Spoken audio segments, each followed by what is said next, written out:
Tuhan. Kita angkat lagu ini dari awal. Mari kita merenungkan setiap kebaikan Tuhan dalam hidup kita. Mari kita bersyukur atas setiap apa yang terjadi dalam hidup kita. Kita angkat lagu ini. Banyak yang kau perbuat. Banyak yang kau perbuat di dalam hidupku. Rencana indahmu terjadi di hidupku. Bapa yang mengerti segala yang ku perlu. Kasih-Mu sempurna, nyata dalam hidupku. Ku bersyukur Bapa, ku bersyukur Tuhan, buat kasih setia-Mu di dalam hidupku. Ku bersyukur,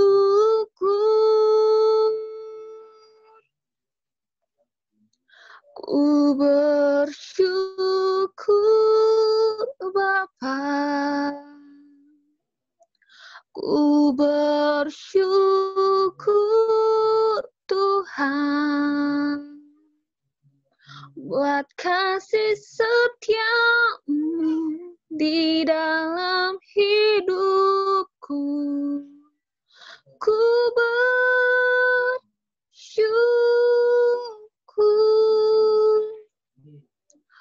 Tuhan. Mari kita berdoa. Bapa, kami bersyukur Tuhan untuk setiap kasih-Mu, untuk setiap keadaan yang kami alami Tuhan. Terima kasih untuk setiap anugerah-Mu Tuhan. Kami bersyukur bila kami sampai detik ini masih bisa merasakan kasih-Mu, masih merasakan nafas yang Tuhan berikan. Bapa, kami telah menyembah Engkau, membawakan pujian kepada-Mu Tuhan. Dan kini kami akan mendengarkan sebagian sharing dari hamba-Mu Tuhan. Engkau perlengkapi hamba-Mu Tuhan untuk menjadi berkat bagi sesamanya.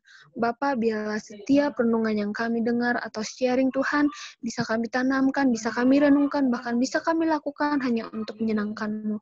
Terpujilah nama-Mu Tuhan, mulai dari sekarang, esok, kekal, sampai selama-lamanya. Kami berdoa dan mengucap syukur. Haleluya. Amin. Doa dan firman atau sharing saya sampaikan kepada Coach Stephen. Baik semuanya, Shalom, selamat malam. Shalom. Terima kasih untuk kesempatannya. Salam kenal. Saya baru dengar komunitas ini dari Febri semalam. Jadi thank you untuk pengurus yang udah mempercayakan. Mungkin teman-teman boleh, kalau nggak bermasalah, mungkin boleh dinyalakan kameranya biar saya mau lihat muka-muka orang-orang hebat ini. Ya, jadi katanya ini ikatan mahasiswa ya, jadi dari beberapa kampus ya, bukan cuma STT katanya. Jadi dari beberapa mahasiswa Kristen, apa ini tersebar di semua daerah atau memang kebanyakan ada di daerah tertentu aja ya, Febri? Ini tersebar sih, Kak. Oh, oke. Yang paling jauh siapa ya?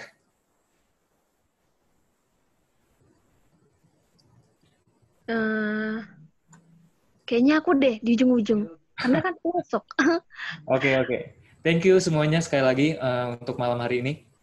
Jadi saya manggilnya teman-teman aja ya, karena pasti kita seusia juga. Karena saya juga mahasiswa. Saya teman satu kampusnya Febri, cuman berbeda prodi aja di STT Battle Indonesia.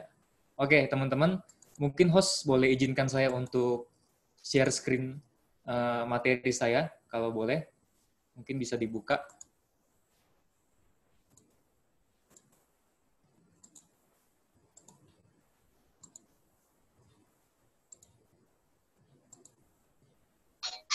Apa bisa dibuka tampilannya?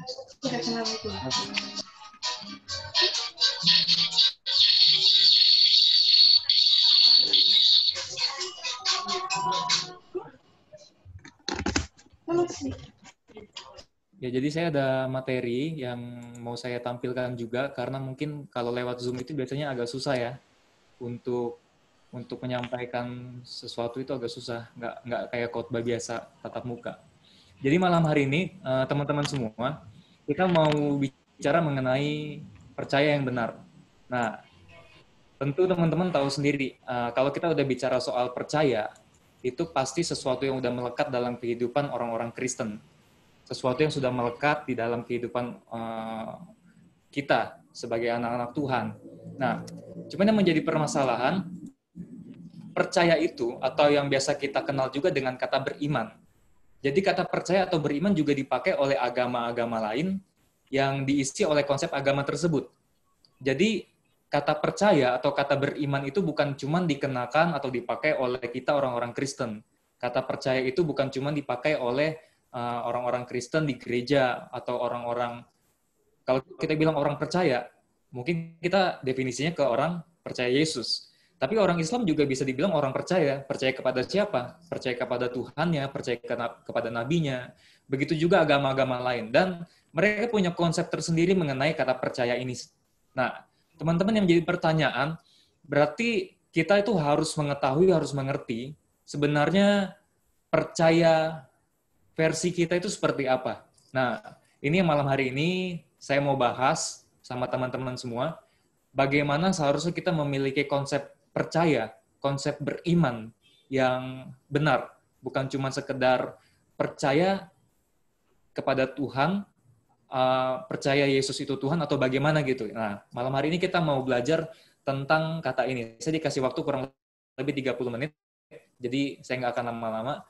Nah, teman-teman mungkin bisa lihat di layar masing-masing, tampilannya bisa kelihatan ya.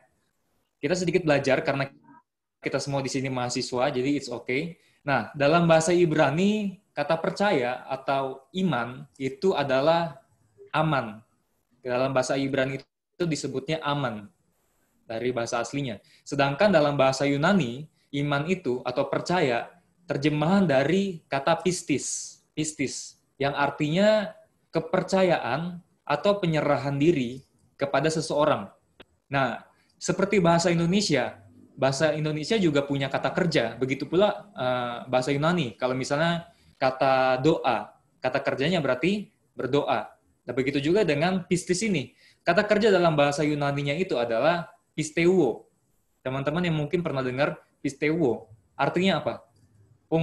Pisteuo itu mempunyai definisi percaya kepada, mempercayakan diri, atau menyerahkan diri kepada suatu objek yang kita percayai.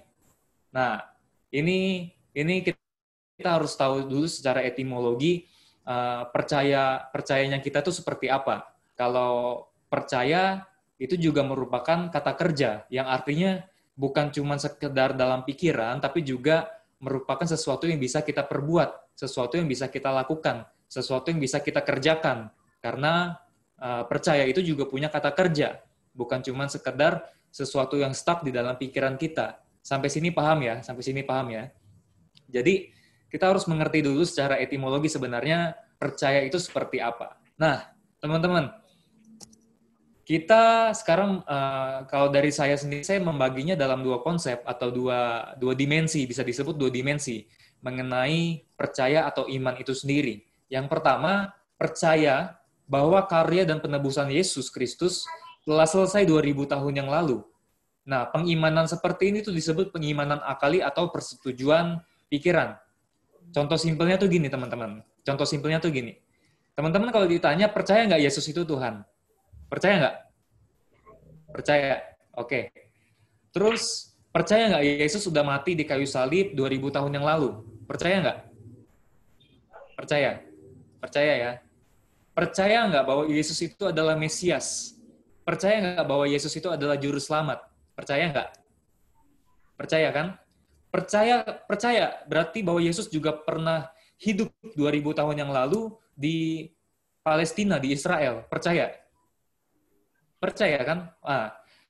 Oke, sekarang kita ada di dimensi pertama. Dimensi pertama dalam percaya. Dimensi pertama dalam iman. Nah, dimensi pertama ini atau konsep pertama ini itu merupakan pengimanan akali atau persetujuan pikiran. Kayak tadi kalau kita ditanya, percaya nggak Yesus Tuhan? Ya percaya. Percaya nggak Yesus mati di kayu salib 2000 tahun yang lalu? Percaya. Percaya Yesus itu Mesias? Percaya. Pikiran kita percaya. Akal kita percaya. Dengan segala macam bukti-bukti sejarah, bukti-bukti arkeologi, bukti-bukti geografis yang bisa dibuktikan secara sejarah, bukan cuma catatan Alkitab, bahkan catatan-catatan di luar Alkitab pun mendukung keberadaan Yesus. Kita percaya keberadaannya. Nah, ini percaya dimensi pertama. Percaya pada konsep yang pertama yang mau saya jelaskan ini. Nah, percaya seperti ini tuh sangat penting. Kenapa? Kenapa saya bilang sangat penting? Karena ini titik awal pengenalan akan Tuhan. Nah, teman-teman coba ditangkap bahwa ini titik awal pengenalan akan Tuhan. Artinya apa kalau saya bilang kayak gitu? Artinya bahwa kalau ini titik pertama, artinya akan ada titik-titik selanjutnya yang harus kita lewati, melebihi titik pertama ini. Artinya, dimensi pertama ini sangat penting karena merupakan pintu gerbang, karena merupakan jalan masuk untuk kita mengenal, untuk kita mengetahui siapa itu Yesus. Kita percaya Yesus hadir 2000 tahun yang lalu, itu merupakan titik awal bahwa kita untuk pengenalan akan Tuhan yang sesungguhnya. Artinya dalam titik ini, kita belum mengenal secara utuh siapa itu Tuhan. Nah, jadi teman-teman kita nggak boleh terlalu bangga kalau kita dengan mulut kita cuma bisa mengatakan Yesus itu Tuhan. Jangan bangga kalau mulut kita tuh bisa berkata Yesus itu Mesias, Yesus itu Tuhan yang ku percaya. Alkitab mengatakan memang dengan mulut orang percaya mengaku Yesus itu Tuhan, dia diselamatkan. Tapi teman-teman coba kalau lihat konteks aslinya, itu orang-orang gereja mula-mula. Ketika jemaat mula-mula mengatakan Yesus itu Tuhan, itu sama dengan mereka siap-siap untuk mati. Ketika mereka mengatakan aku percaya Yesus Tuhan, secara tidak langsung maupun secara langsung, mereka tuh udah siap-siap untuk dipenggal kepalanya. Mereka udah siap-siap untuk dibuang ke gladiator. Makanya Alkitab mengatakan dengan mulut orang percaya mengaku Yesus itu Tuhan, dia diselamatkan. Kenapa? Begitu percaya, artinya dia udah menyerahkan seluruh hidupnya untuk siap diberikan kepada Tuhan, bahkan nyawanya sekalipun. Nah, masalahnya kita sering mengutip-ngutip ayat itu, dan kita merasa, aku percaya Yesus Tuhan. Tapi coba seandainya, kalau teman-teman di tengah tekanan, apakah teman-teman akan tetap bertahan? Apakah di tengah-tengah tekanan seperti dulu, jemaat mula-mula, teman-teman juga akan tetap mempertahankan iman? Nah, itu kan pertanyaan besar bagi kita. Ini konsep pertama tentang percaya yang harus kita miliki. Nah, dimensi keduanya, teman-teman, tentang iman yang membawa kita untuk bersedia mengenal dan melakukan kehendak Bapa. Bukan hanya persetujuan akali, tetapi iman yang dibuktikan lewat perbuatan. Yakobus 2 ayat 24, teman-teman bisa buka sendiri di rumah. Ini ayat yang pasti semua juga kita udah hafal bahwa kita dibenarkan bukan cuma karena iman, tapi juga karena perbuatan. Saya percaya bahwa kita diselamatkan bukan karena perbuatan baik, tetapi kita diselamatkan karena anugerah Tuhan di kayu salib. Tetapi anugerah Tuhan itu harus diisi. Keselamatan yang telah kita terima oleh pengorbanan Kristus di kayu salib harus kita isi. Makanya Yakobus bilang iman tanpa perbuatan itu sama dengan mati. Iman tanpa perbuatan itu nilainya 0. Iman tanpa perbuatan itu nggak ada artinya sama sekali. Makanya Yakobus bilang iman tanpa perbuatan adalah mati. Paulus bilang ya, kalau dia Yakobus bilang bahwa kamu dibenarkan, kamu diselamatkan bukan karena iman, tapi karena perbuatan. Makanya kenapa gereja mula-mula, kenapa pada jemaat mula-mula, mereka beriman, lalu mereka diselamatkan. Karena mereka beriman sama dengan mereka siap untuk dihukum mati. Mereka beriman karena mereka siap untuk dibunuh. Mereka beriman, mereka bersiap untuk diserahkan kepada kaisar. Mereka beriman, mereka mengaku Yesus Tuhan, mereka tinggal tunggu waktu aja untuk eksekusi mati. Sedangkan kita percaya sama Tuhan, Resikonya tuh apa coba? Teman-teman, kalau sekarang ya, kita menerima Yesus sebagai Tuhan contohnya. Resikonya apa? Sangat kecil kan resiko yang mengancam nyawa, resiko itu kan sangat kecil. Benar nggak? Bahkan apalagi seringkali kita dijanjiin ikut Tuhan tuh nanti diberkati berlimpah-limpah. Ya itu urusan lain lah.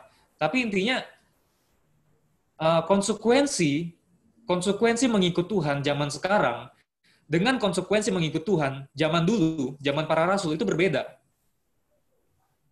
Mengikut Tuhan zaman sekarang dengan mengikut Tuhan zaman dulu ketika zaman gereja mula-mula itu sangat berbeda. Nggak seperti sekarang.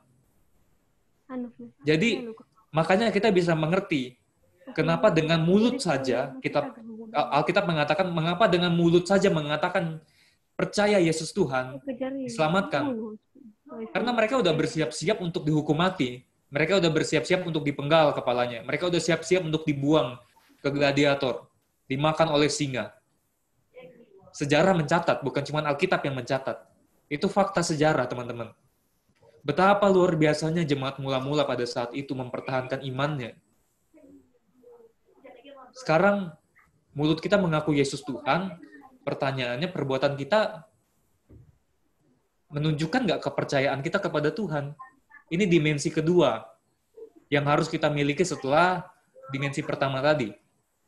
Jadi kalau boleh saya ulang lagi, teman-teman, di titik pertama, mungkin saya nggak tahu, mungkin ada teman-teman di sini yang mungkin dari kecil bukan dari keluarga Kristen, mungkin dari agama lain, mungkin masuk agama Kristen, atau mungkin dari kecil udah sekolah minggu, tapi mungkin baru kenal Tuhan tuh umur berapa gitu kan, mungkin kenal Tuhan tuh baru SMP, baru SMA, meskipun dari kecil sekolah minggu. Pasti ada, termasuk saya juga.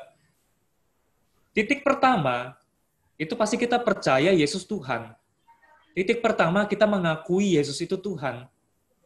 Menerima dalam hati kita Yesus itu Tuhan. Mungkin lagi KKR kita percaya, aku percaya aku terima Yesus sebagai Tuhan. Mungkin dalam suatu acara apa gitu kan di gereja, atau mungkin di stadion lagi KKR, terus ada tantangan maju ke depan didoain, kita percaya, kita mengaku menerima Yesus pada detik itu juga. Detik itu kita percaya. Tetapi yang menjadi pertanyaan, apakah kita sampai hari ini, dari awal titik kita mengenal Tuhan, dari awal titik kita menerima Yesus sebagai Tuhan, apakah sampai detik ini, pengiringan kita akan Tuhan, sampai kepada dimensi kedua dari kepercayaan kita kepada Tuhan, yaitu apa? Mengenal dan melakukan kehendak Bapa. Melalui apa? Melalui perbuatan kita, melalui kelakuan kita. Seperti yang Yakobus katakan dalam Yakobus 2 ayat 24. Ini menjadi pertanyaan kita bersama, teman-teman. Karena banyak orang Kristen nggak memperkarakan hal ini. Banyak orang Kristen nggak memperdulikan hal ini, jujur aja. Apalagi anak-anak muda. Saya senang banget kalau malam hari ini disuruh sharing di tengah-tengah teman-teman rekan-rekan mahasiswa, karena saya paling senang banget kalau bisa sharing sama anak-anak muda. Karena kenapa? Aduh, kalau saya dari Kalimantan Barat, teman-teman. Saya dari Kalimantan Barat. Saya nggak tahu di sini ada nggak yang dari Kalimantan Barat. Tapi kalau teman-teman lihat di sana, aduh, itu rasanya nyesek lihat pergaulan anak-anak muda. Dan saya bukan berbicara anak muda secara umum. Saya mengatakan berbicara anak muda di dalam gereja. Anak muda di dalam gereja yang juga aktif dalam pelayanan. Tapi nyatanya dalam kehidupan sehari-hari saya melihat teman-teman saya hidupnya nggak beres. Berapa banyak, aduh hati saya miris sebenarnya, berapa banyak orang-orang Kristen, teman-teman saya, yang bisa hamil di luar nikah sebegitu cepatnya, usia SMP, SMA, bahkan sekarang makin maju gitu kan, percepatan, SD udah hamil, itu percepatan, emang zaman modern ya. saya juga nggak ngerti itu kenapa bisa kayak gitu, tapi aduh, percepatan sekali tuh, SD udah bisa hamil, menikah. Aduh, dan itu bukan orang-orang di luar Kristen, itu orang-orang Kristen. Dan mirisnya lagi, mereka bisa melakukan hubungan seks di luar nikah dengan orang yang bukan Kristen. Wah, itu hati saya miris banget. Makanya kenapa saya terpanggil untuk melayani Tuhan. Salah satunya untuk menyelamatkan generasi-generasi muda. Dan saya sebagai mahasiswa teologi, saya nggak tahu di sini ada berapa banyak rekan-rekan mahasiswa STT. Yang saya juga yakin sama, di STT juga isinya nggak semua malaikat. Karena pasti ada iblis berjubah terang ya. Pasti ada. Bayangkan teman-teman, di lingkungan STT, Sekolah Tinggi Teologi, bukan cuma di gereja, di STT. Bayangin itu STT itu ya, itu isinya kan calon-calon pendeta, calon-calon hamba-hamba Tuhan. Gimana kalau dia jadi pendeta?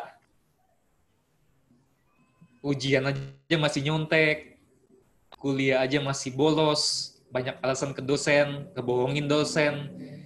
Bayangin kalau jadi guru agama, kalau jadi pendeta tuh mau jadi apa? Dan saya ngomong kayak gini teman-teman, jujur ya. Saya ngomong kayak gini tuh bukan merasa paling benar. Justru saya mau kasih tahu. Karena saya banyak salah, makanya saya bisa bilang kayak gini. Karena contoh yang paling dekat itu diri saya sendiri. Contoh yang paling dekat tuh diri saya sendiri. Hidup nggak beres, hidup penuh kemunafikan. Saya orang yang aktif dalam pelayanan. Saya orang yang aktif dalam gereja. Saya orang yang aktif dalam organisasi-organisasi di kampus. Tapi pertanyaannya gini, siapa yang tahu kehidupan pribadi saya? Siapa yang tahu hubungan saya dengan Tuhan? Simple. Siapa yang tahu ketika saya sharing detik ini juga, siapa yang tahu kalau saya sombong atau enggak? Siapa yang tahu kalau saya ini punya kebanggaan nggak bisa sharing di depan teman-teman? Kebanggaan saya bisa menjadi kesombongan bagi saya. Mungkin khotbah saya, mungkin sharing saya, mungkin materi yang saya bawakan sekarang bisa memberkati teman-teman.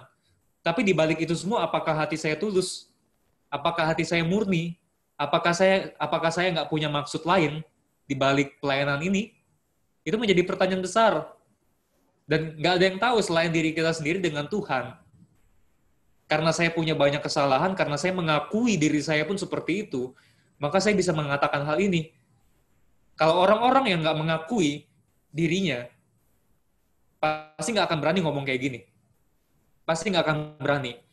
Yang ada hanya memoles dirinya sebagai orang-orang Kristen yang tampil rohani, yang tampil apa ya? Pokoknya dikemas begitu rupa lah. Makanya saya membedakan ya, teman-teman.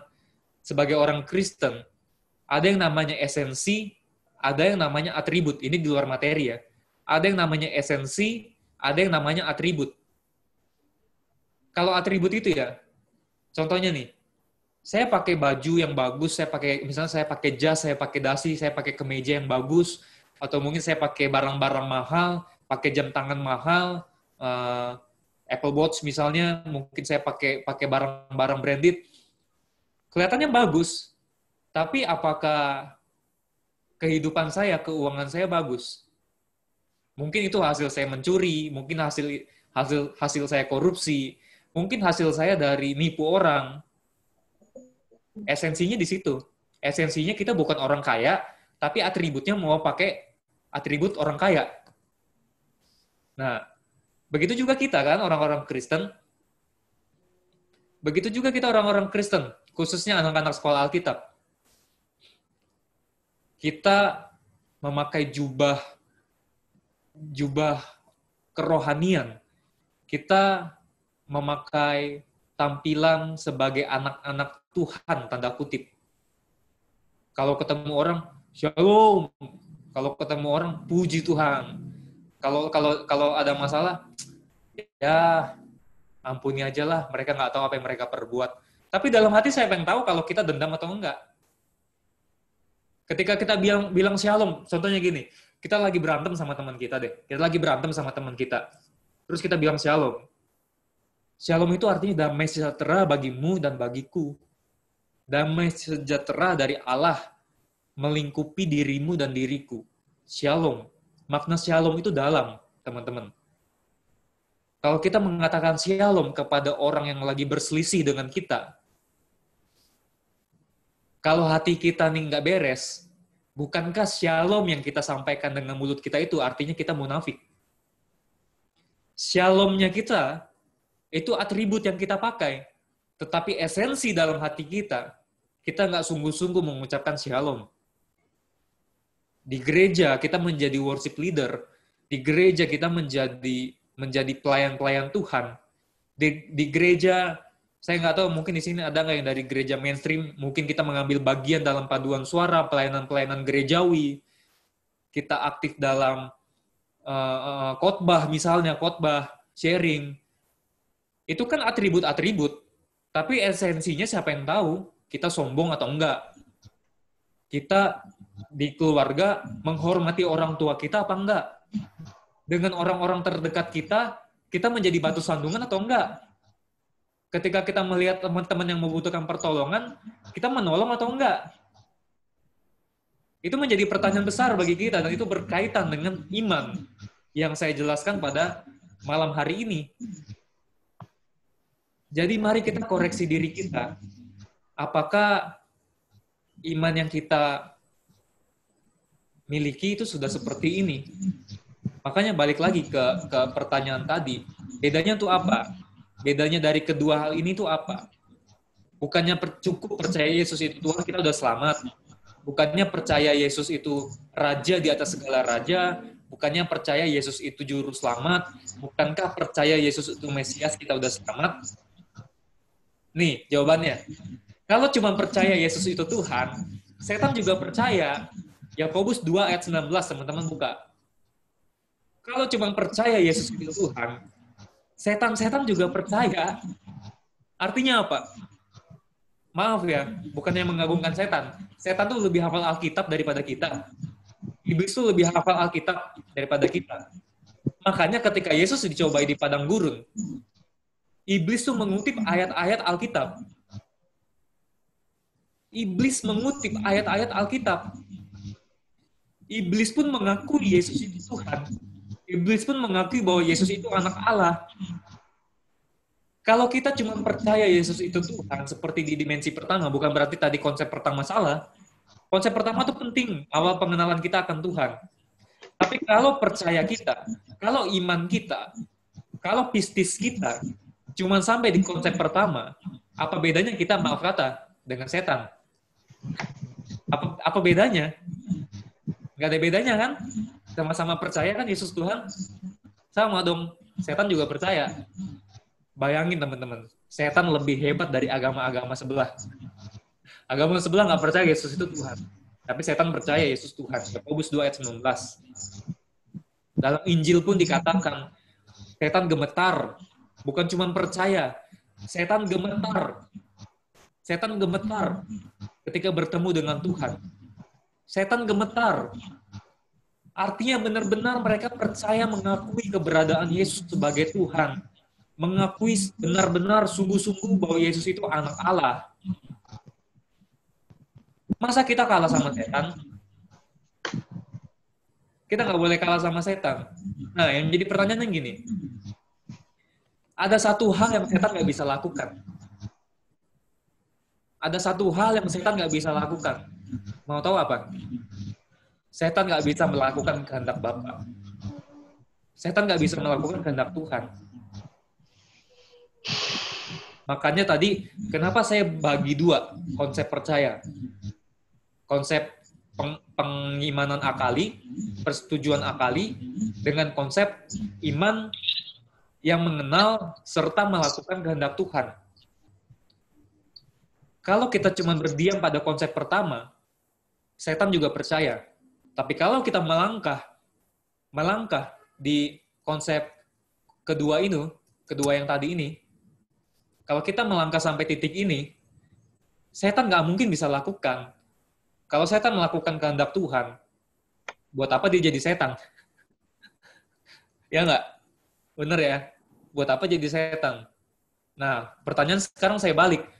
Kalau kita cuma percaya doang Yesus itu Tuhan, terus kita nggak melakukan kehendak Tuhan, perbuatan kita nggak menunjukkan bahwa kita anak Allah, buat apa kita jadi anak Allah?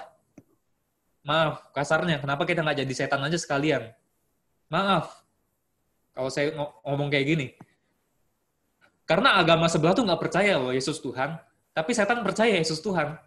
Kalau kita cuma sampai titik pertama tadi, buat apa kita jadi orang Kristen? Apa bedanya kita dengan setan?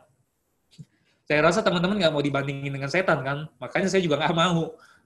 Makanya, oleh sebab itu, saya tantang teman-teman melangkah ke dimensi yang kedua ini. Nah, masalahnya gini, mungkin sebagian dari kita juga udah ngerti, sebagian dari kita ngerti konsep ini, bahwa iman kita harus disertai perbuatan. Tapi, itu bukan hal yang mudah. Itu hal yang sulit. Pasti sulit banget. Saya yakin itu pasti sulit banget. Sulit banget. Nah, makanya itu teman-teman belajar percaya kepada Tuhan. Kalau tadi di etimologinya tentang percaya, itu artinya menyerahkan diri kepada orang yang dipercayai. Contohnya gini deh, kalau Febri percaya, Stephen itu mahasiswa STTBI.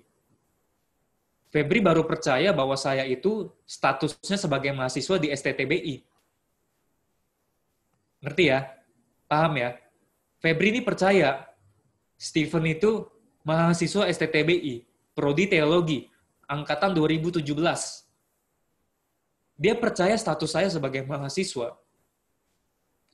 Tapi kalau saya misalnya gini, Feb, coba uangmu yang ada di ATM kirim semua ke rekeningku. Alasannya apa? Ya pokoknya kirim aja lah, semuanya.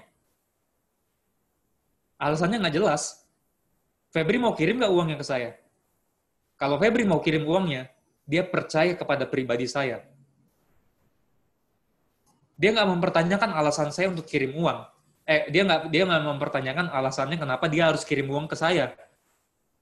Karena dia udah percaya kepada pribadi saya. Untuk apa uang itu, mau digunakan untuk apa uang itu, dia percaya bahwa uang itu akan digunakan untuk kebaikan. Untuk keperluan yang seharusnya. Itu artinya Febri percaya kepada pribadi saya. Febri percaya kepada pribadi saya. Contohnya, kita percaya nggak bahwa Jokowi itu Presiden Indonesia? Presiden Republik Indonesia, Pak Jokowi. Percaya. Tapi ketika Presiden menginstruksikan kita harus stay at home, masih nggak kita kumpul-kumpul, nongkrong-nongkrong di luar sama teman-teman kita? Masih nggak kita jaga jarak? Masih nggak kita PSBB? Masih nggak kita physical distancing?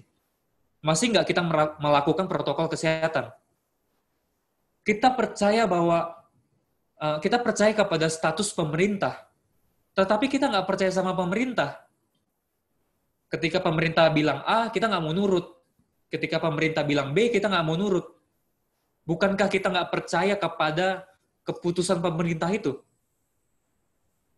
Sama kayak Tuhan. Kita percaya Yesus Tuhan. Ketika Tuhan bilang, oh kamu ke situ ya, kamu masuk kuliah ini ya, kamu ambil jurusan ini ya, mau nggak kita ikutin maunya Tuhan? Itu pertanyaan besar kan? Termasuk dalam hal memilih jodoh pasangan hidup. Apakah kita memperkarakan itu dari Tuhan atau bukan? Itu kan juga merupakan bentuk kepercayaan iman kita kepada Tuhan. Benar ya? Benar ya? Jadi,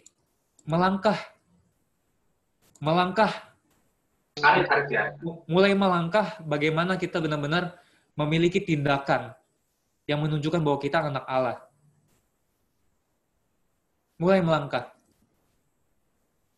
Jangan cuman kita bisa nyanyi-nyanyi di gereja, mengiring untuk contohnya mungkin yang teman-teman sering dengar dari dulu ya.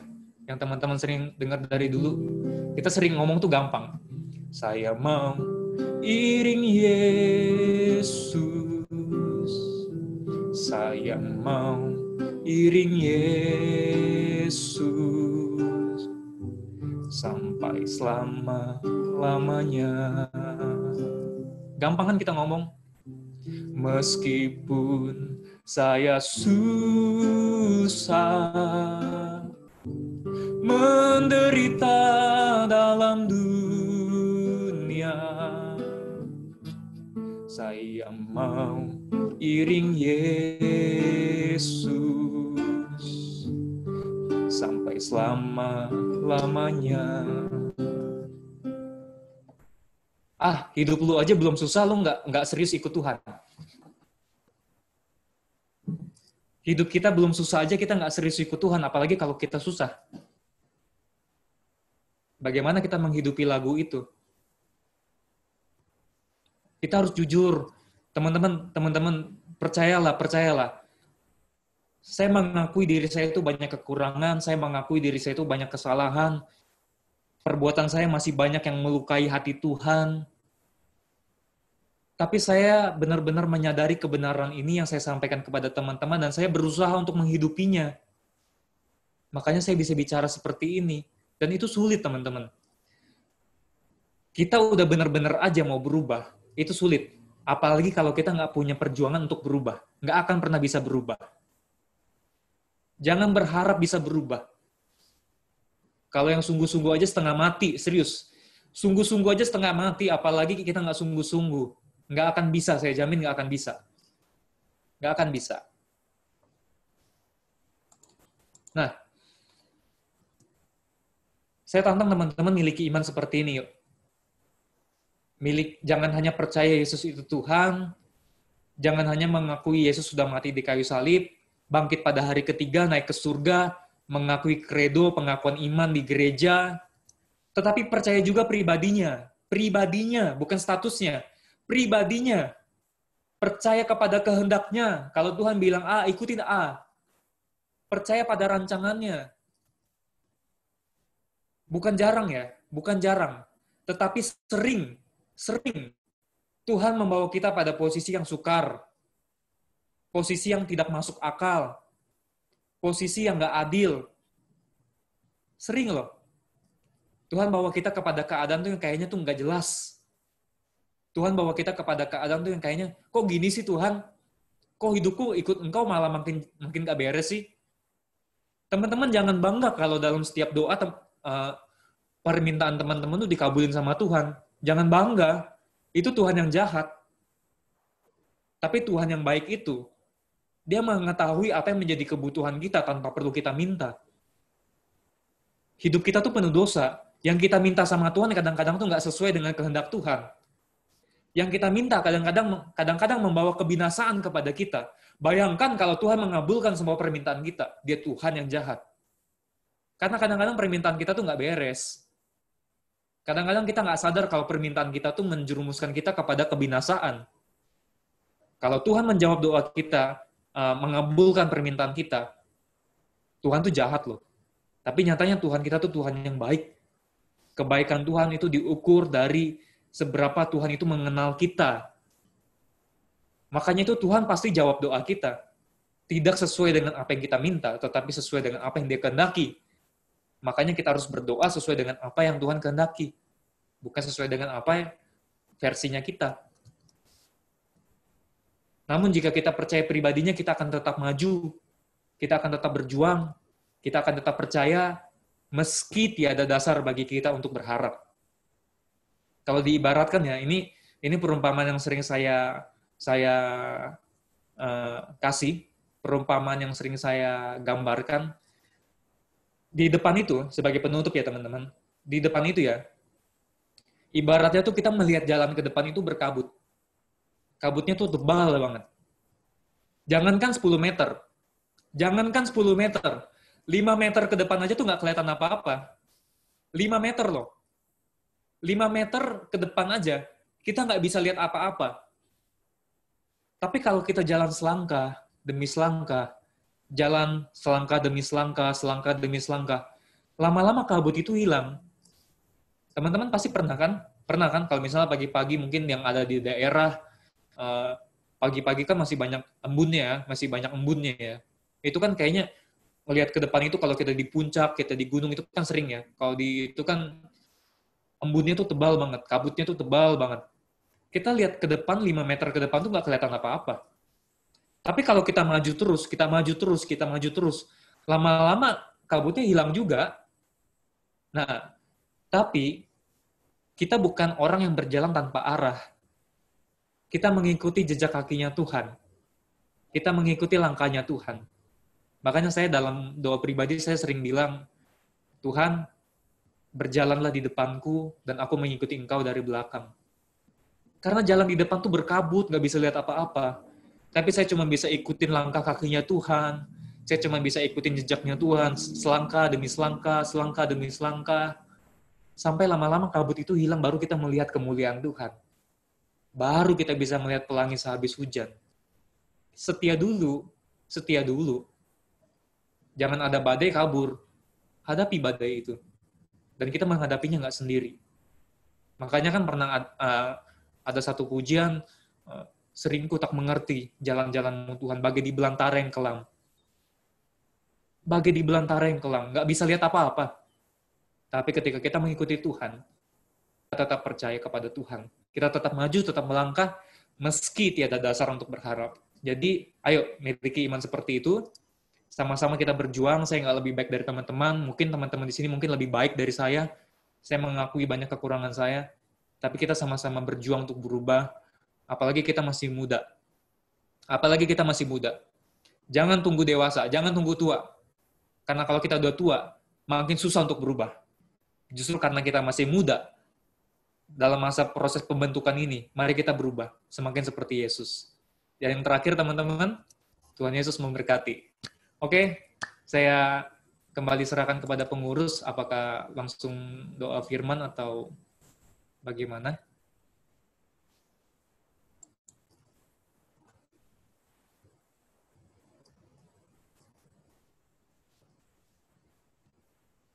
Bagaimana, Febri?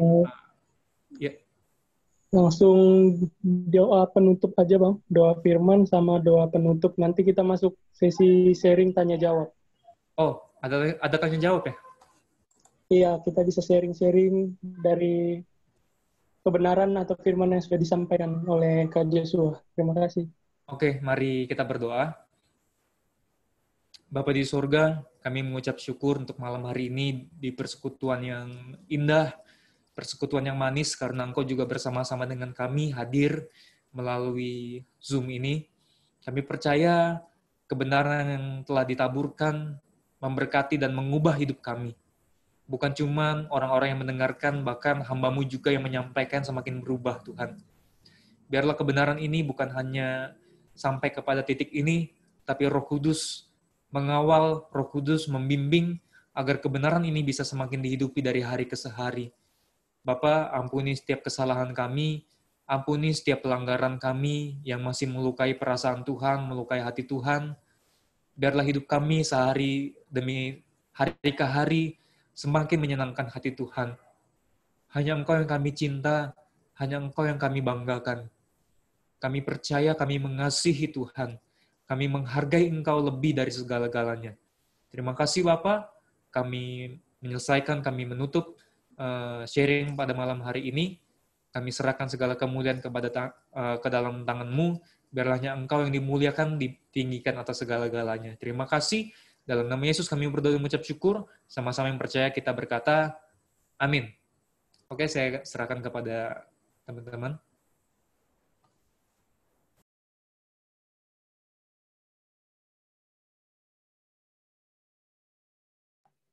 Oke, mungkin saya mewakili teman-teman dari IMKI mengucapkan terima kasih kepada Kak Joshua untuk sharingnya.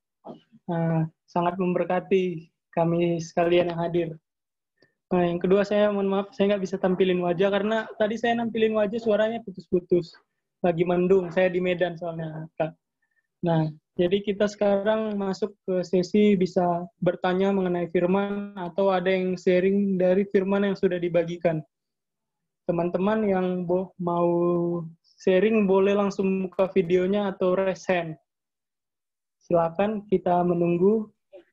Kita bisa saling berbagi atau menambahi sharing yang sudah disampaikan sangat luar biasa. Silakan, waktu dan tempat kami persilakan.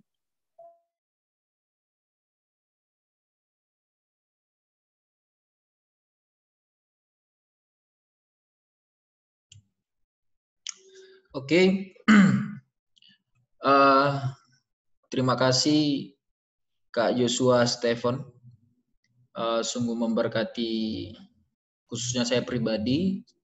Sungguh terberkati. Memang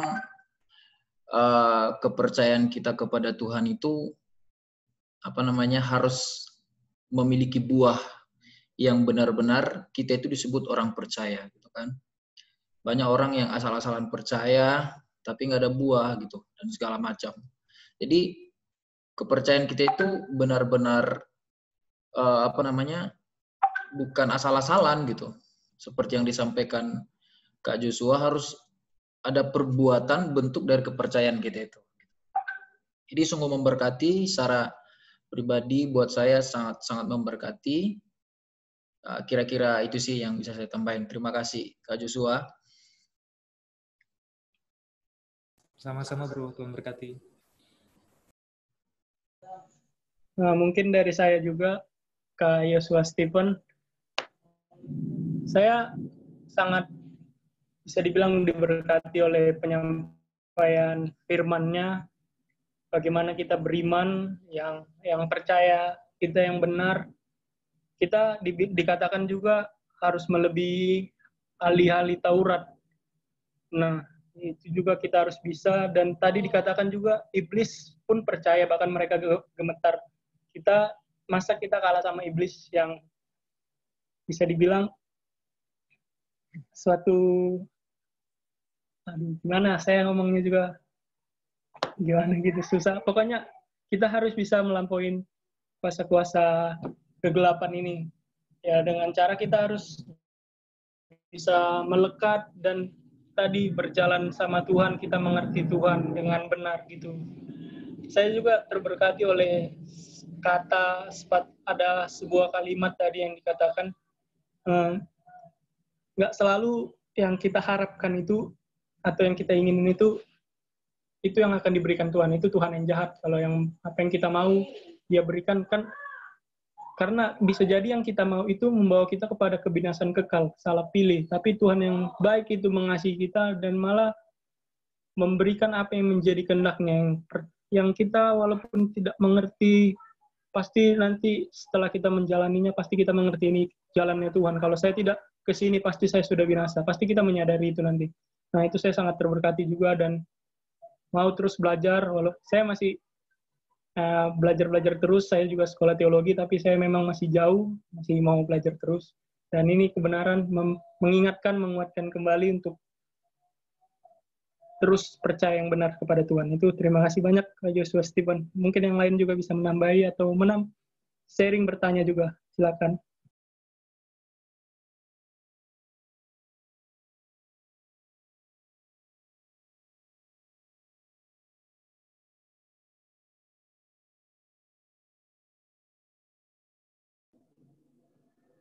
Kalau nggak ada, mungkin saya boleh nunjuk-nunjuk, melihat wajah-wajahnya ini, wajah-wajah penasaran. Ada Kak Luna, mungkin mau bertanya, Kak Luna.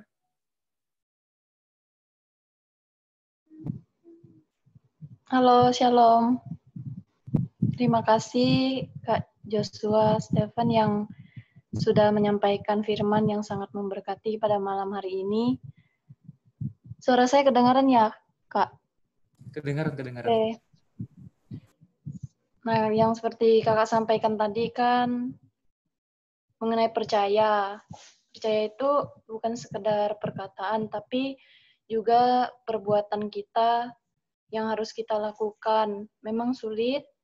Saya secara pribadi, saya harus lebih lagi mengoreksi diri saya, karena jika hanya sekedar perkataan itu mudah kita lakukan, tapi jika kita melakukannya itu memang sulit. Nah, itulah yang menjadi perjuangan yang menurut saya, ya itu yang bisa mengubah saya jika saya terus berjuang untuk melakukan kebenaran firman Tuhan itu.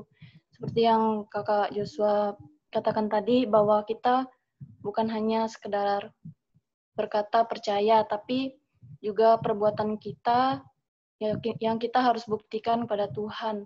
Memang manusia tidak melihat, ataupun manusia melihat hanya kita misalnya berperilaku baik, kita sopan terhadap orang, ataupun kita tuh misalnya pintar berteologi, tapi jika kita tidak tahu ataupun yang arti sesungguhnya, makna sesungguhnya dari kebenaran firman Tuhan itu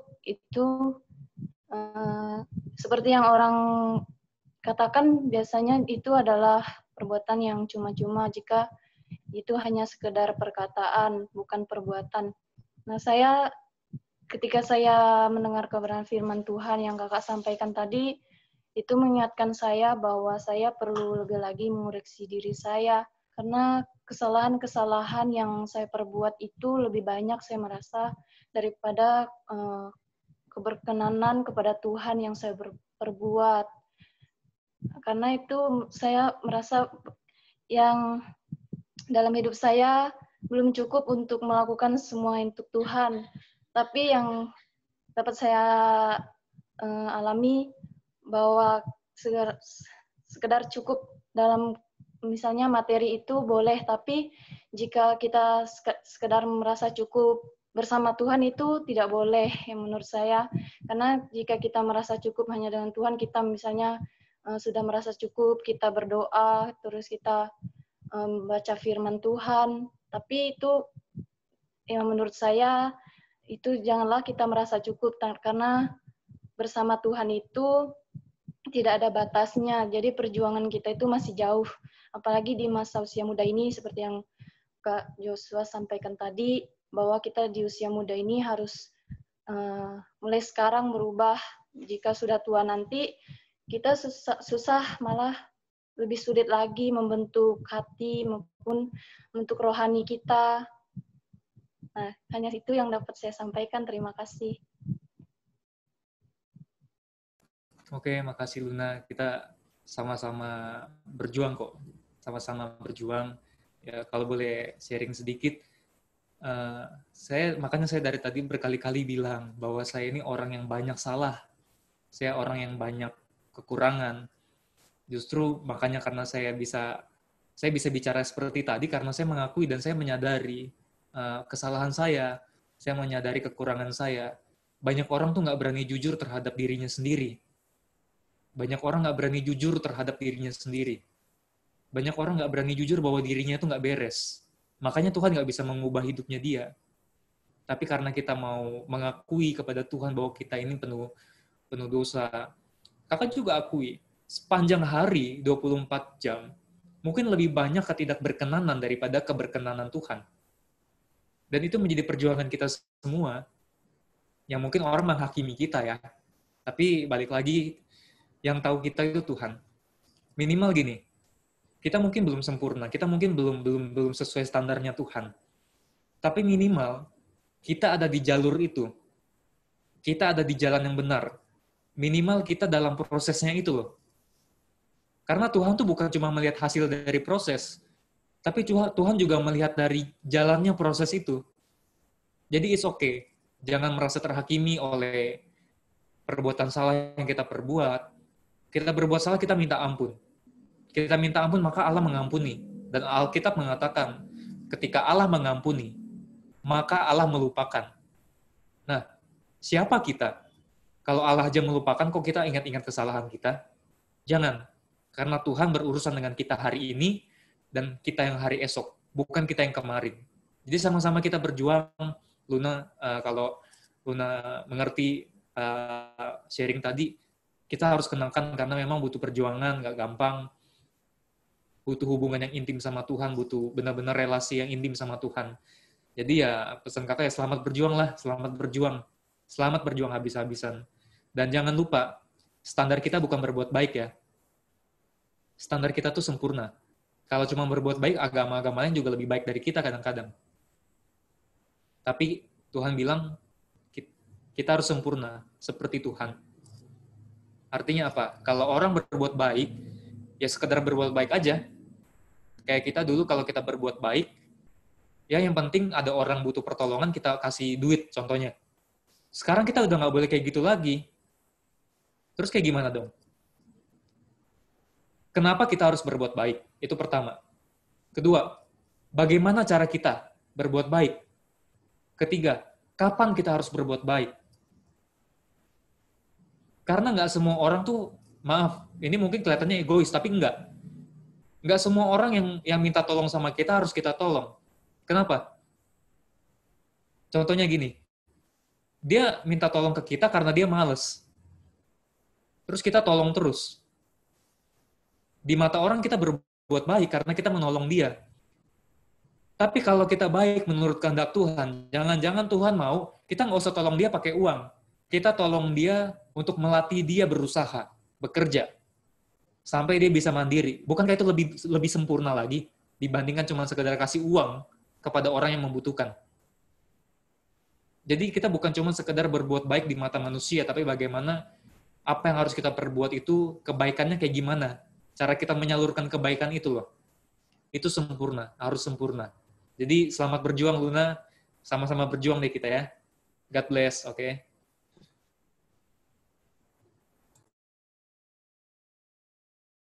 Mungkin ada yang lain?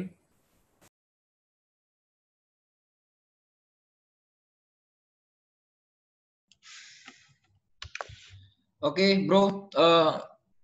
Kakak Joshua, ada sedikit pertanyaan sih dari saya yang tadi saya coba renungkan semenjak Kak Joshua sampaikan firman Tuhan. Sebenarnya bisa nggak kita sempurna seperti Yesus itu? Oke, itu aja pertanyaannya. Ya, itu aja. Kita harus ngerti dulu definisi sempurna itu kayak gimana yang Alkitab maksud.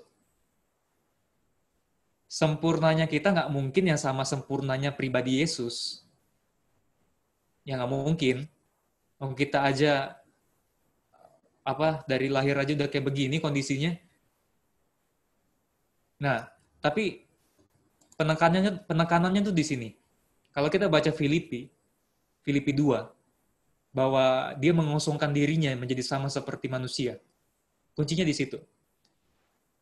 Memang cara Tuhan kita lahir tuh beda dengan cara kita lahir.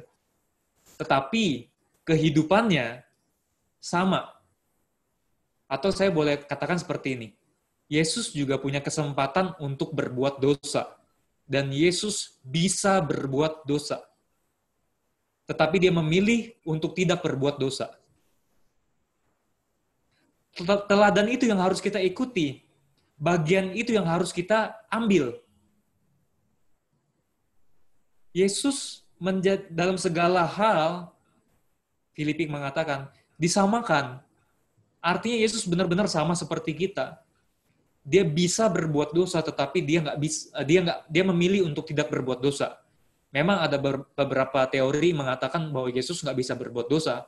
Tapi bagi saya pribadi, bagi kakak pribadi, Yesus bisa. Kalau Yesus dari awal sebagai manusia nggak bisa berbuat dosa, kakak nggak bisa teladani Yesus. Kita nggak bisa meneladani Yesus, apa yang kita teladani? Karena Yesus memang nggak bisa berbuat dosa.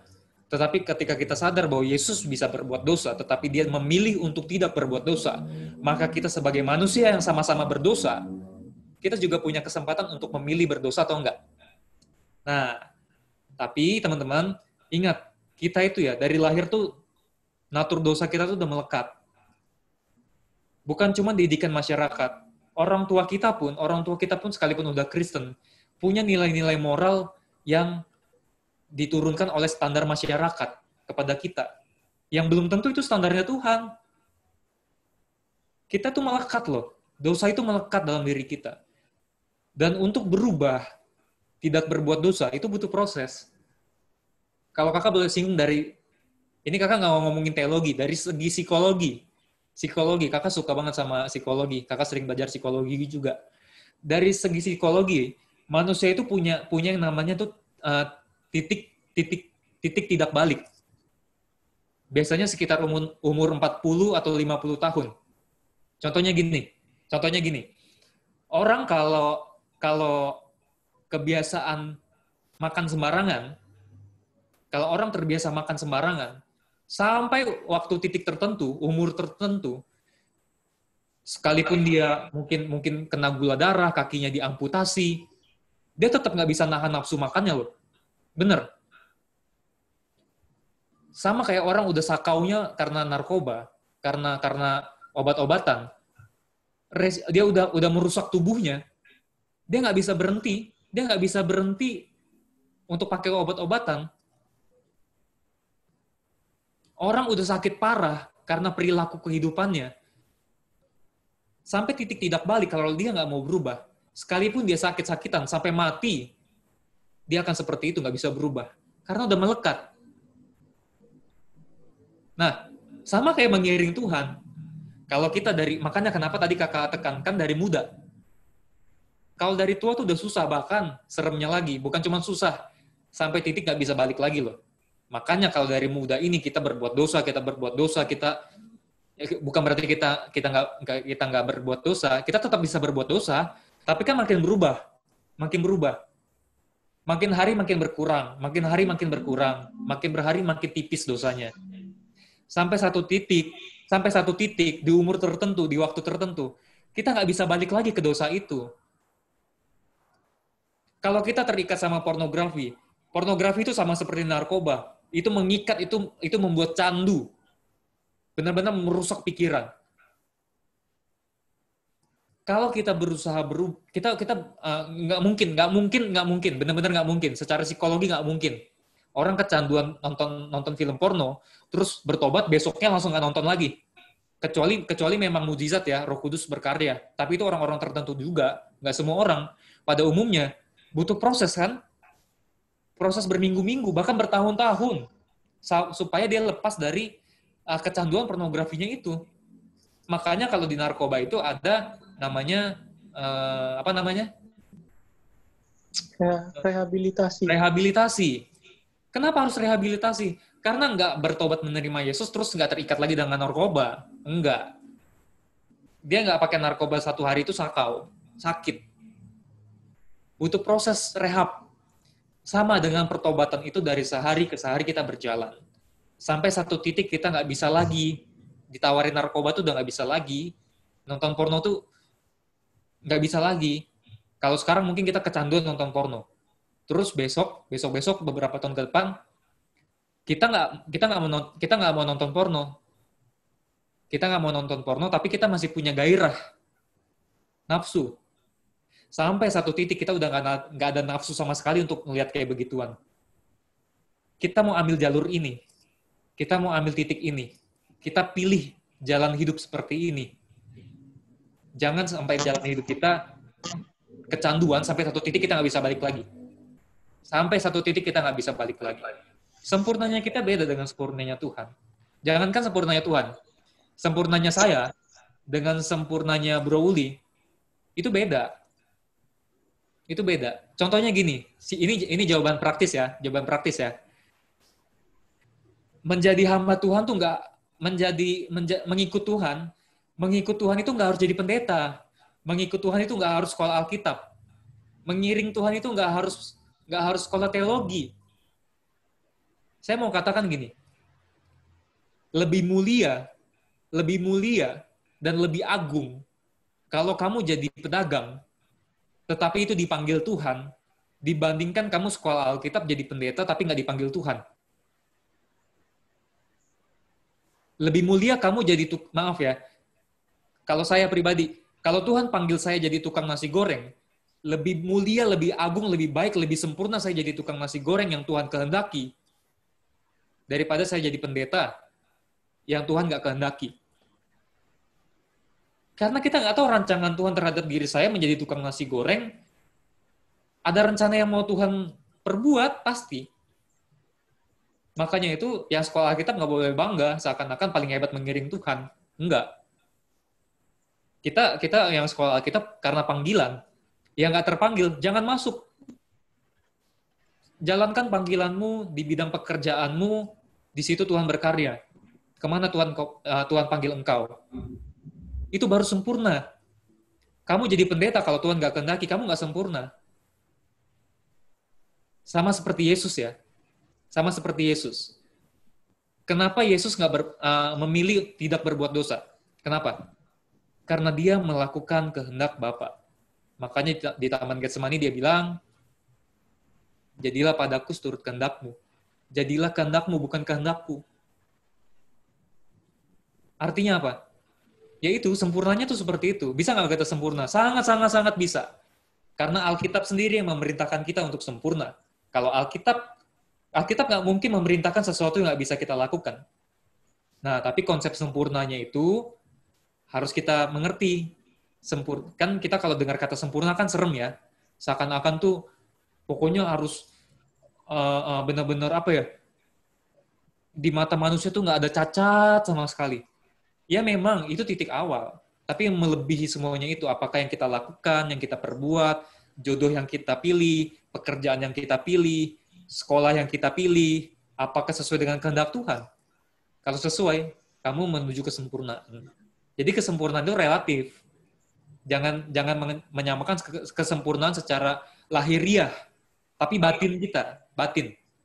Karena kalau dari lahiriah, dari yang kelihatan, sempurna masing-masing orang beda. Kalau saya sekarang jadi pendeta, siapa yang tahu saya sempurna atau enggak? Jangan-jangan Tuhan nggak berkehendak saya jadi pendeta. Ya, itu dia. Itu sempurnanya ya. Jadi, kita mesti ngerti konsep sempurna dulu. Jadi, makanya kita nggak mengejar perbuatan baik, tapi perbuatan yang sempurna. Sama yang tadi kakak kasih contoh sebelumnya kan, berbuat baik bukan cuma sekedar kasih uang, tapi memperkarakan, Tuhan, orang ini perlu dibantu nggak sekarang? Tuhan, orang ini cara bantunya gimana ya? Itu masalah. Kalau orang kan lihatnya yang penting ngasih uang itu udah baik kan, kelihatannya kan. Tapi di mata Tuhan belum tentu baik loh. Mungkin statement ini penting ya. Teman-teman, statement ini penting, perlu dicatat. Baik itu belum tentu berkenan. Berbuat baik belum tentu berkenan. Yang kita kejar itu berbuat yang berkenan, bukan berbuat baik. Tetapi percayalah, perbuatan yang berkenan kepada Tuhan pasti mendatangkan kebaikan. Jadi itu jawaban dari kakak ya, semoga ngerti. Memang harus kita mengerti dulu konsep sempurna itu. Kalau kakak nyebut kata sempurna. Jadi gitu, bro. Oke, thank you Kak. Jadi kalau udah gini kan jadi dikuras kan, orang pada tahu semua nih. Soalnya jadi ini saya ngerasa saya ngerasa seperti memahami sempurna seperti abu-abu, makanya saya tanya sama Ko Joshua Stephen kan. Jadi cukup terbuka lah gitu pikiran. Jadi teman-teman ada yang mau bertanya, ada yang mau sampaikan sharing ya, pengalaman-pengalaman yang lain, tanyalah sama Kak Joshua ini. Ini hamba Tuhan yang dipakai luar biasa ini. Waktu kita nggak lama lagi, kalau nggak ada biar kita tutup. Itamar. Di kolom komentar ada pertanyaan. Kolom komentar. Iya. Siapa ya? Dari Luna ya? Iya benar. Oh iya Luna. Apakah ini bisa dikatakan sempurna dalam karakter? Iya, karakter. Benar, karakter. Karakter kita harus sama seperti, ya kakak punya moto hidup tuh menjadi seperti Yesus. Udah itu aja, top. Menjadi seperti Yesus dalam hal apa? Bukan persis secara lahiriah, pakai jubah terus berjenggot. Itu bukan. Tapi karakter yang dia kenakan 2000 tahun yang lalu. Karakter yang Yesus kenakan 2000 tahun yang lalu. Kalau kakak pakai bahasa gini biasanya ya. Bagaimana kakak tuh bisa menghidupi hidup Tuhan di kehidupan sekarang. Oh itu berat banget.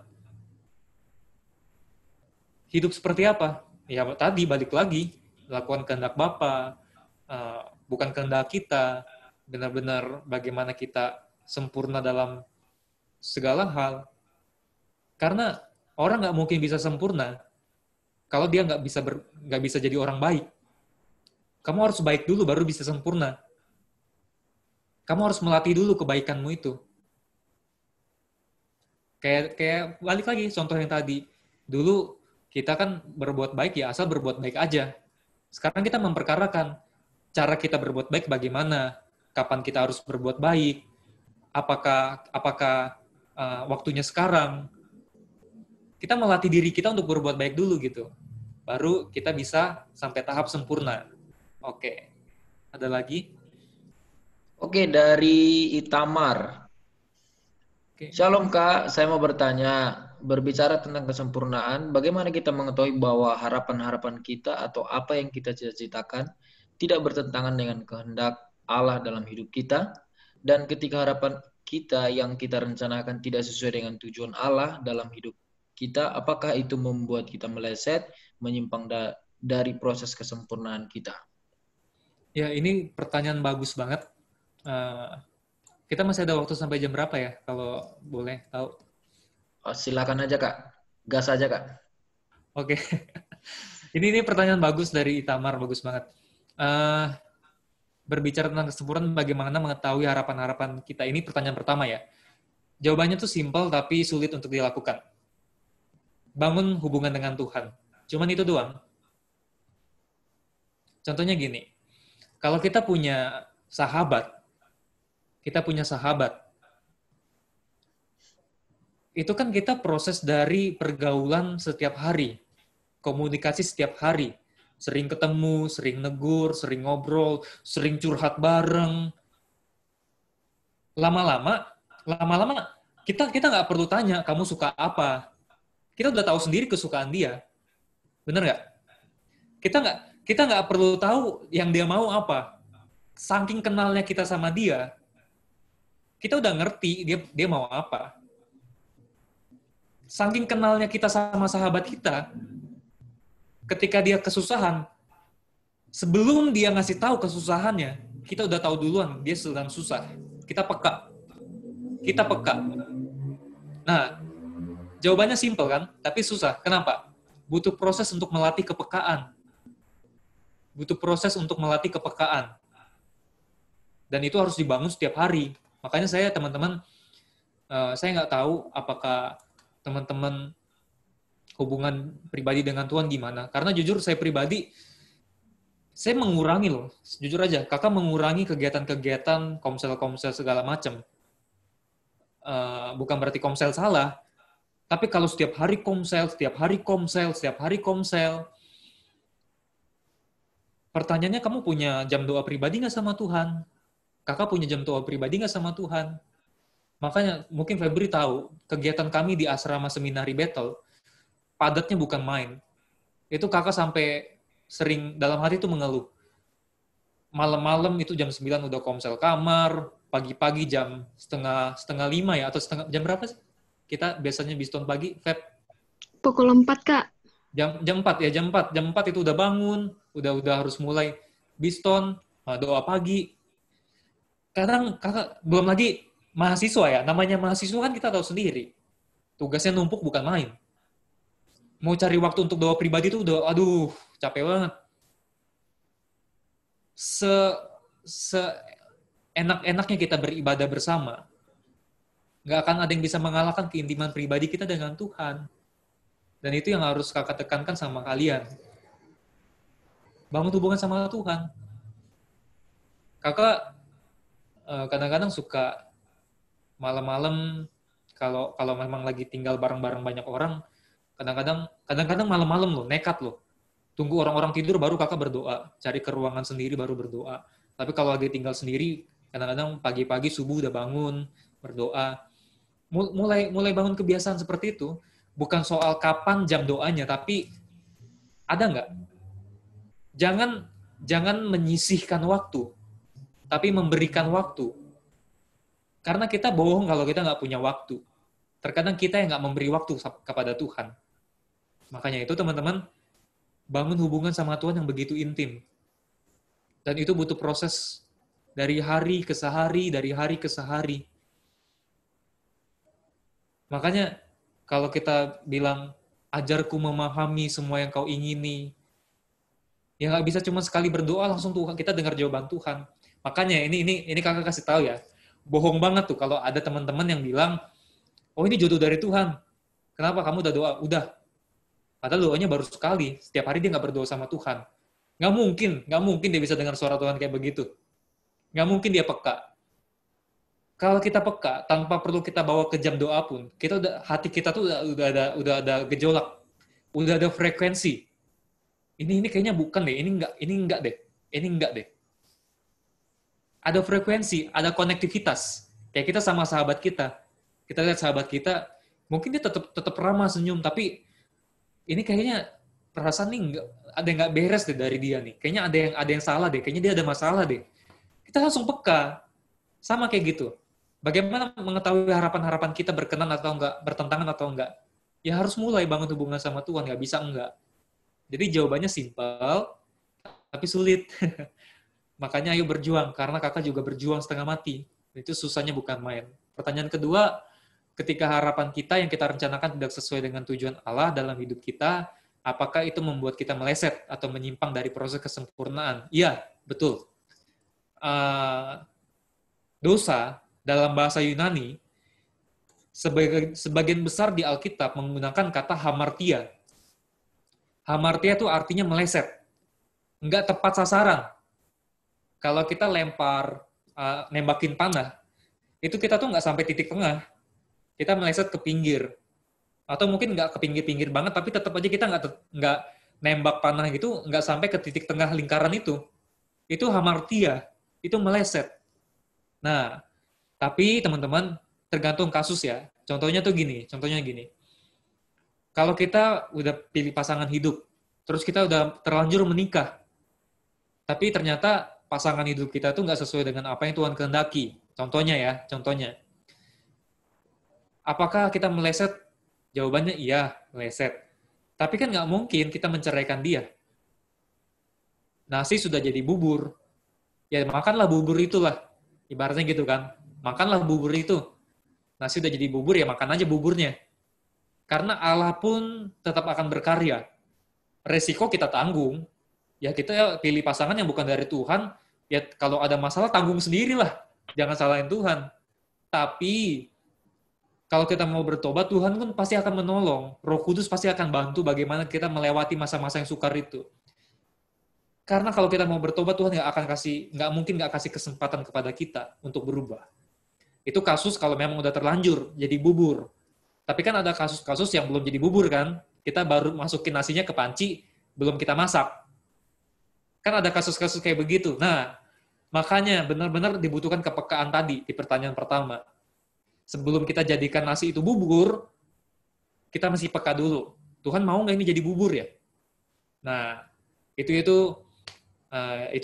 kalau jawaban dari kakak seperti itu ya, soal kesempurnaan ini meleset atau nggak meleset. Bisa ngerti nggak, Itamar? Oke Kak, terima kasih. Jawabannya, gimana ya, membuat saya mengerti bahwa membangun hubungan intim dengan Tuhan itu sangat penting. Karena saya juga sering lulus, di mana setiap hari itu bukan nggak punya kesempatan, tapi tidak bisa menggunakan kesempatan itu untuk mempunyai hubungan yang intim dengan Tuhan. Terima kasih banyak Kak, sangat. Sama-sama, Tuhan berkati. Oke, ada lagi yang mau menyampaikan sesuatu? Dari Emilia Simbolon ada Magdalena Nenggolan. Tidak ada? Kalau tidak ada, biar kita tutup ini, biar kita istirahat. Oke, kalau aku sendiri ya, aku nanya gini, gimana ya bilangnya ya? Bilang aja, nggak apa-apa. Misalnya kayak, kebaikan, tapi dilakukan dengan cara kejahatan. Contohnya, misalnya aku berbohong gitu sama orang, misalnya aku dilarang, kamu jangan bantu dia ya, katanya gitu. Jangan bantu dia, kalau kayak manapun dia, nanti kamu jangan bantu, gitu. Misalnya ada orang bilang sama aku, terus tapi aku bantu dia dan aku berbohong. Jadi pas aku ditanya, kok bantu dia tadi? Enggak, aku enggak bantu, gitu. Jadi gimana? Pandangan Tuhan itu gimana sebenarnya? Pertanyaan ini jawabannya berkaitan dengan kedewasaan kita. Tapi gini, balik lagi. Perbuatan baik kita itu nggak sama dengan standar yang dunia tetapkan. Makanya kakak tadi bilang, kita harus sempurna, bukan harus baik. Melebihi kebaikan. Makanya Tuhan Yesus mengatakan, jika hidup keagamaanmu tidak lebih benar dari ahli Taurat dan orang Farisi. Artinya apa? Ahli Taurat dan orang Farisi hidupnya benar loh. Orang Farisi, ahli Taurat, hidupnya benar. Tetapi, kalau Tuhan bilang kayak begitu, artinya apa? Perbuatan benar yang mereka lakukan, itu belum sempurna. Masih ada kekurangan.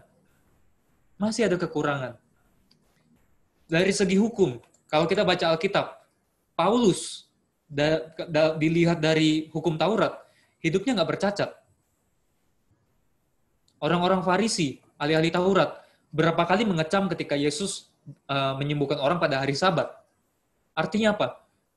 Pada hari Sabat mereka melakukan benar-benar perintah Taurat, hukum Taurat. Mereka benar-benar menjalankan hukum Taurat. Di mata orang mereka benar-benar sempurna, benar-benar baik. Tetapi di mata Allah mereka nggak sempurna. Nah, balik ke gini. Ini pertanyaan bagus banget. Ini pertanyaan yang sering dipertanyakan juga ketika kita ngebahas ini.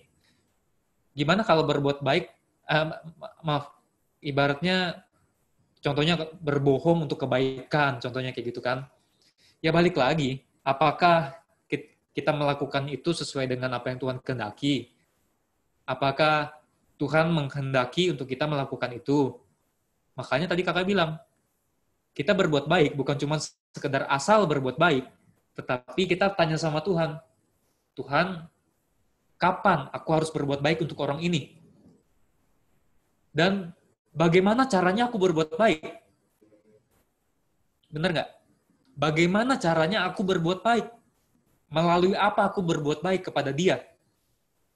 Makanya orang minta, teman kita lagi kesulitan ya, minta uang sama kita.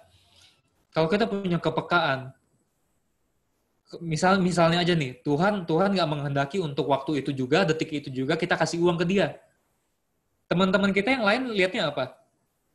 Kok Stephen pelit banget ya, nggak kasih uang ke dia ya, padahal dia butuh uang. Padahal Tuhan juga nggak mau kita kasih uang. Mungkin Tuhan mau kita membantu dia dalam hal lain gitu loh. Memberikan pekerjaan, mencarikan pekerjaan. Itu kan berbuat baik juga, benar nggak? Berbuat baik, tapi bukan di mata manusia, di mata Allah. Dan itu sempurna. Kita melakukan kehendak Tuhan. Kita kasih orang uang, kalau itu Tuhan nggak kehendaki, itu juga bukan perbuatan yang berkenan. Makanya kita kejar tuh berkenan. Tapi percaya teman-teman, tadi yang tanya siapa? Emilia yang tanya ya. Gini, kita kejar kepekaan kita itu loh. Karena apapun yang kita perbuat tuh harus sesuai kehendak Tuhan. Dan pekerjaan apapun yang berkenan di hati Tuhan pasti mendatangkan kebaikan. Simpelnya di situ aja. Pasti mendatangkan kebaikan. Jadi jangan kejar kebaikan versi kita. Oh, ini aku bantu dia tapi aku bohong aja deh, nggak usah kasih tahu orang lain demi kebaikan. Pertanyaannya gini, itu kebaikan versi siapa? Apakah kebaikan versi Emilia? Apakah kebaikan versi Stephen? Apakah kebaikan versi Luna? Atau kebaikan versi Tuhan? Nah, itu yang harus kita perkarakan. Kita nggak bisa menghakimi orang itu salah atau enggak. Yang tahu kan cuma Tuhan dan dirinya sendiri, kalau dia punya kepekaan. Kalau jawaban dari kakak gitu sih, kalau mungkin bisa ditangkap atau enggak ya? Oke, gimana Emilia? Mantap? Oke, makasih Kak. Oke. Waktunya sudah menggelikan kayaknya waktunya ini ya. Jadi kira-kira cukup sampai di sini ya pertemuan kita. Sekali lagi thank you Kak Joshua, terima kasih banyak. Sama-sama, thank you juga. Diberkati kiranya setiap pelayanan ya. Thank you banget, terima kasih banget, sangat memberkati. Oke, kita tutup ya.